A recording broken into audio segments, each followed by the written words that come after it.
이번에는 그게 독이 됐을 수도 있을 오히려, 것 같아요. 네. 우리나라는 이제 동고서저잖아요. 여기 서풍이 굉장히 강하면서 게다가 낮에는 산곡 여기가 더 따뜻하니까 이런 식으로 더 바람이 강화가 되면서 상승 기류가 일어나서 그쪽을 좀 더 불이 더 잘 일어나는 환경을 만든 것 같아요. 그것 때문에 불들이 더 많이 번졌던 것 같고요. 기후변화가 진행이 되면서 시간적으로나 공간적으로나 변동성이 커집니다. 그렇기 때문에 지금까지 우리가 평균적으로 알고 있었던 일종의 상식과 벗어나는 것들이 꽤나 일상적으로 일어날 수 있다라고 생각할 수 있을 것 같습니다.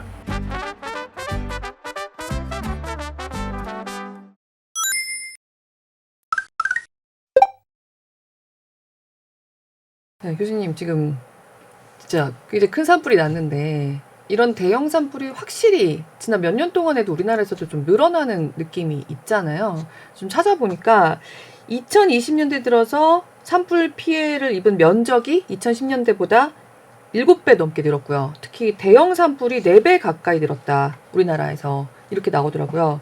그리고 1년 중에 160일 이상, 3분의 1 이상 어디선가는 이제 산불이 타고 있다. 이런 집계도 있던데 지금 우리나라에서도 산불이 급증하고 있는 상황이라고 좀 얘기를 할 수가 있는 거죠. 그러니까 산불의 요소를 볼 때 우리가 크게 세 가지를 봐요. 하나는 당연히 습도고, 그 다음에 이제 온도, 그 다음에 이제 그 풍속, 네. 바람을 이렇게 세 가지를 보는데 기후변화 때문에 변동성이 커지기 때문에 온도가 높으면서 같이 건조해지는 성향이 전 지구적으로 굉장히 이제 많이 일어나고 있습니다. 네. 지금 현재 같은 경우에도 동아시아가 전반적으로 굉장히 지금 더워요. 올해는 특히 우리나라 굉장히 지금 건조한 상태인데요. 그렇기 네. 때문에 이런 복합적 요소가 계속 이제 산불에 더 잘 일어날 수 있는 현상으로 발전하고 있습니다. 바람도 좀 세졌다고 해야 되나요? 기후변화 때문에 풍속이 세졌다는 얘기는 잘 안 합니다. 근데 지금 더워지고 건조해지는 건 굉장히 뚜렷하게 나타나고 있다. 네. 네. 우리나라 같은 경우는 좀 삐죽삐죽하고 좀 험준한 땅이다 보니까 상대적으로 조금 막 산불이 엄청 대형화되기에는 이런 지형이 조금 도움이 되는 거는 없을까요? 근데 이번에는 네. 어떻게 보면은 그게 독이 됐을 수도 있을 오히려, 것 같아요. 네. 그러니까 왜냐면은 지금 서풍이 굉장히 강합니다. 그 서풍이 굉장히 강해서 이렇게 산맥 이렇게 우리나라는 이제 동고서저잖아요. 이렇게 돼 있는데 이쪽이 서풍이 굉장히 강하면서 게다가 낮에는 산곡 여기가 더 따뜻하니까 이런 식으로 더 바람이 강화가 되면서 상승 기류가 일어나서 그쪽을 좀 더 불이 더 잘 일어나는 환경을 만든 것 같아요. 그리고 그것 때문에 불들이 더 많이 번졌던 것 같고요. 우리나라 같은 경우에는 서해 같은 경우 좀 약간 얕은 바다입니다. 그래서 좀 약간 온도가 빨리 오른 편이기도 하고요. 게다가 원래 이제 또 난류 같은 것들이 이제 올라오기 때문에 원래 이제 다른 곳보다 어떻게 보면은 그런 측면에서는 해양적인 측면에서 약간 불리한 상황이 있을 것 같고요. 지형상으로나 그런 걸 봤을 때 조금 더 위험해질 수 있는 지역 좀 꼽히는 데가 있을까요? 아무래도 경북 쪽일 것 같아요. 그러니까 원래부터 비가 많이 없는 곳입니다. 그렇기 때문에 조금만 더 건조해지더라도 금방 건조해질 수 있는 곳이겠죠. 그리고 우리나라 같은 경우에는 기본적으로 이제 편선풍 지역이잖아요. 그래서 날씨 같은 것들에 대한 요소가 서쪽으로부터 이제 오게 되는데 경북 쪽으로 가면 갈수록 바다에서 멀어지니까요. 수도권은 어떨까요? 기후변화에 대한 위험을 얘기를 할 때 보통 위험을 세 가지 요소로 정의를 합니다.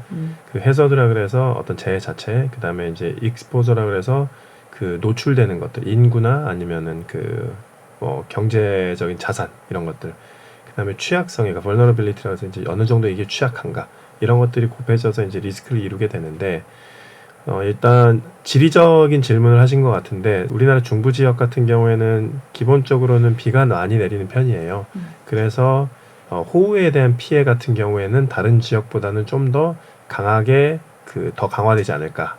또 그리고 실제로 저희 연구팀에서 했던 연구를 보게 되면은 전체적으로 보는 거예요. 동아시아 전체적으로 기후변화에 따라서 가뭄보다는 호우가 더 강해지는 이런 경향이 있습니다. 그렇다면은 서울 지역 같은 경우에는 앞으로도 호우에 대한 피해가 증가할 확률이 높지 않을까라는 생각합니다. 사막 되게 건조하잖아요. 근데 산불 안 나지 않습니까? 네, 그런 것처럼 탈 게 없으면 산불은 안 납니다. 근데 이 탈 거라고 하는 게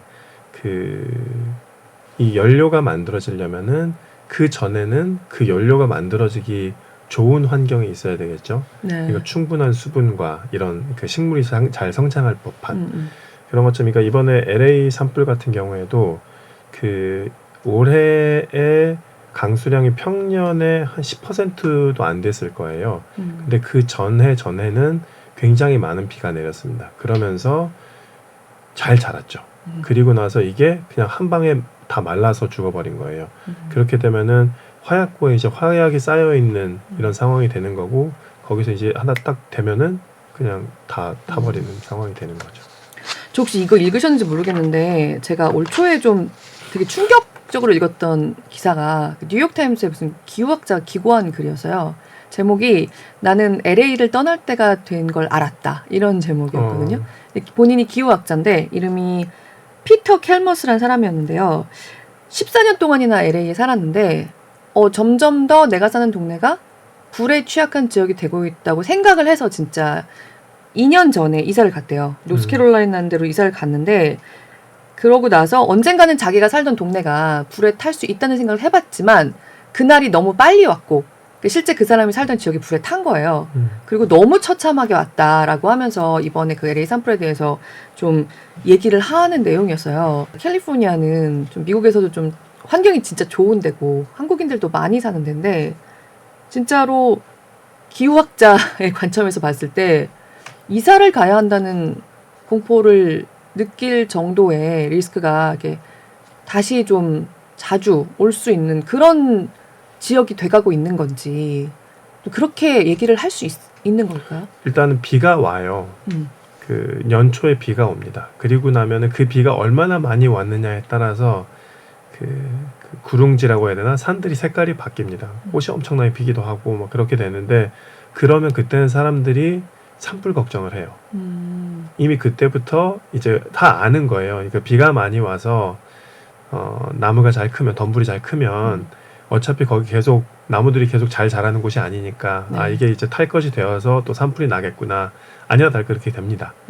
근데 이제 기후변화 측면에서 이제 그런 것들을 조금 더 들여다보게 되면은, 이번에 이제 LA 산불 같은 경우에는 아까 제가 산불 요소 3개 말씀드렸잖아요. 네. 기온이랑 그다음에 그 습도랑 그다음에 바람. 원래 거기 건조하니까. 그리고 이제 기온은 계속 올라가고. 근데 거기에 센타나 바람이라는 게 있습니다. 이제 내륙에 이제 고기압이 있는데 그 로키 산맥에 넘어서 이제 그쪽에서 이제 바람이 넘어오는, 아까 말씀하셨던 우리나라의 팬이나 양간지풍 같은 원리인데요. 이게 넘어오는데 이게 이번에 역대급으로 강했어요. 그리고 기후변화 때문에 이게 보통 바람이 2가지 타입의 바람이 있는데, 하나는 좀 차고 습윤한 바람, 하나는 덥고 건조한 바람인데, 기후변화에 따라서 이 덥고 건조한 바람의 그 성향이 더 강해진다라는 연구 결과는 있습니다. 그렇게 되면은 캘리포니아는 그 연료를 포함해서 산불 측면에서는 굉장히 이제 위험한 곳으로 달려가고 있는 건 사실이죠.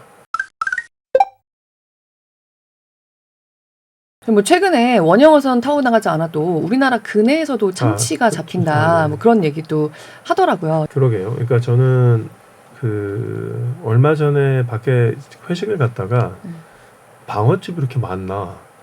네네. 네, 저 학교 다닐 때만 해도 방어 같은 거 안 먹었거든요. 네. 근데 그게 보니까 지금 동해안 같은 경우에는 이제 오징어 없고요. 그다음에 이제 명태도 없고요. 근데 방어가 잡힙니다.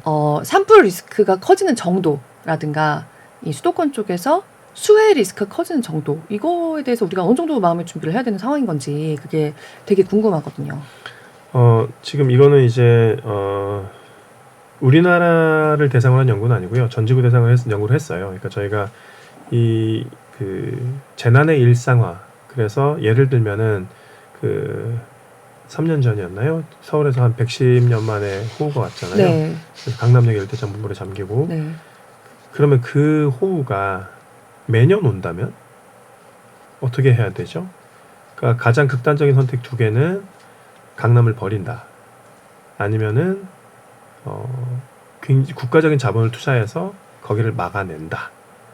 이 두 가지 선택 중간에 어딘가에 우리 선택을 할 텐데, 자 이런 것처럼 아까 그 동아시아 쪽에서 분명히 이제 호우의 강화의 경향성이 존재를 하고, 그렇다면 서울에 점점 그런 것도 있을 텐데, 그러면 한 30년 후를 내다봤을 때 우리가 어디까지 투자를 해서 거기를 막아내야 될 것인가, 거기에 있는 가치가 어느 정도인가, 이런 것들을 사실 지금 열심히 산정을 하고 앞으로 이제 봐야 되는 부분이라고 생각합니다. 아까 좀 캘리포니아 산불은 좀 특징 좀 말씀해 주셨는데, 굉장히 비가 많이 왔다가 갑자기 바싹 가물어지면 그걸 뭐 기후 채찍질 뭐 그런 단어도 네. 쓰더라고요. 네. 그게 반복이 됐을 때 되게 크게 온다. 산불뿐만은 아니고요. 네. 이것도 이제 저희가 직접 그 연구한 부분인데요. 네. 지구상의 아마존과 몇몇 지역을 제외하고서는 이 건조했다가 비가 한꺼번에 많이 왔다가, 저는 이제 스윙이라는 표현을 하는데요. 이게 점점 커지더라, 전 지구적으로. 이런 것들은 뭐 저희가 그 컴퓨터 시뮬레이션으로 밝혀낸 바 있습니다. 그러면 좀 비가 왔다가 건조해졌다가 하는 그런 기후는 사실 되게 많잖아요. 뭐 우리나라도 좀 그렇고, 아까 말씀하신 대로 중위도에 좀 계절이 있는 나라들은 거의 여기서 자유로운 데가 없다고 봐도 과언이 아니겠네요. 근데 이제 한 이 정도였던 것이 네. 이제 이렇게 가는 거죠. 근데 사실 당장 미국 대통령 같은 사람도 그렇고, 그 기후 변화란 없다라고까지 얘기를 하는 사람들도 있잖아요. 있다. 있다. 매우 크게 있다. 그게 이제 1990년에 기후변화 보고서 1차 보고서가 나옵니다. 네. 그리고 나서 이제 약 그 35년 정도가 지났죠. 1차, 2차, 3차, 4차, 5차, 6차까지 나왔어요. 3년 전에. 네. 거기서 처음으로 그런 표현을 합니다. 그 전 지구의 그 뭐 대기권, 뭐 빈권, 생물권에 걸쳐서 굉장히 빠른 변화가 일어나고 있고, 그 변화에 대한 인간의 영향은 명백하다는 얘기를 해요. 그 명백하다라는 단어를 표현하기까지 30년이 넘게 걸렸어요. 과학자로서는 더 이상 의심의 여지가 없는 상황이라고 생각합니다. 그러면 이 기후 변화가 나타나고 있는 데서 인간의 영향이 뭐 몇 %나 된다고 해야 할까? 여기에 대해서는 뭐라고 설명을 해주실 수 있을까요? 이를테면 최근에 한 150년, 그러니까 저희가 기준으로 삼는 거는 1850년입니다. 그러니까 네. 산업혁명이 일어난 이후에 이제 좀 몇십 년 지난 다음인데, 그러니까 그때부터 대기상의 온실가스가 굉장히 빨리 증가를 했어요. 특히나 이산화탄소와 메탄이. 자, 그 이후에 증가한 기온, 그리고 예를 들면 이제 컴퓨터 시뮬레이션인데, 저는 이제 메타하우스라는 얘기를 하는데, 사람이 없는 지구랑 사람이 있는 지구를 이제 시뮬레이션을 합니다. 그렇게 해서 봤더니 사람이 없는 지구에 비해서 사람이 있는 지구에서만 이렇게 뚜렷한 온도의 증가가 보이더라. 그리고 그게 지금 한 1.5도까지 올라온 것이죠. 그럼 지금의 그 정도의 고온화는 거의 100% 인간의 활동으로 인한 것이다. 예, 좀 계속해서 누가 이 책임을 져야 하느냐, 누구의 책임이 얼마만큼이냐, 요거에 대한 좀 시뮬레이션을 계속 연구를 하고 계시잖아요. 네네. 그러면 그냥 단순하게 최근에 이 정도의 기후 변화에 이런 강대국들부터 좀 얘기를 해보면, 미국, 중국, 유럽 이렇게 나눴을 때 네네. 누구의 책임이 얼마만큼일까? 일단은 온난화라고 하죠. 네.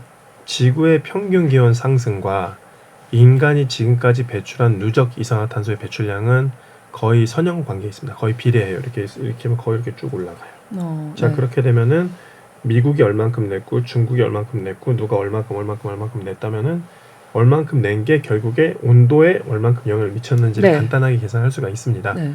그렇게 생각해 보면은, 그냥 간단하게 얘기하면은 지금 한 1.5도 증가했다고 했을 때 미국이 여기서 뭐 기여한 게 한 0.25도 정도?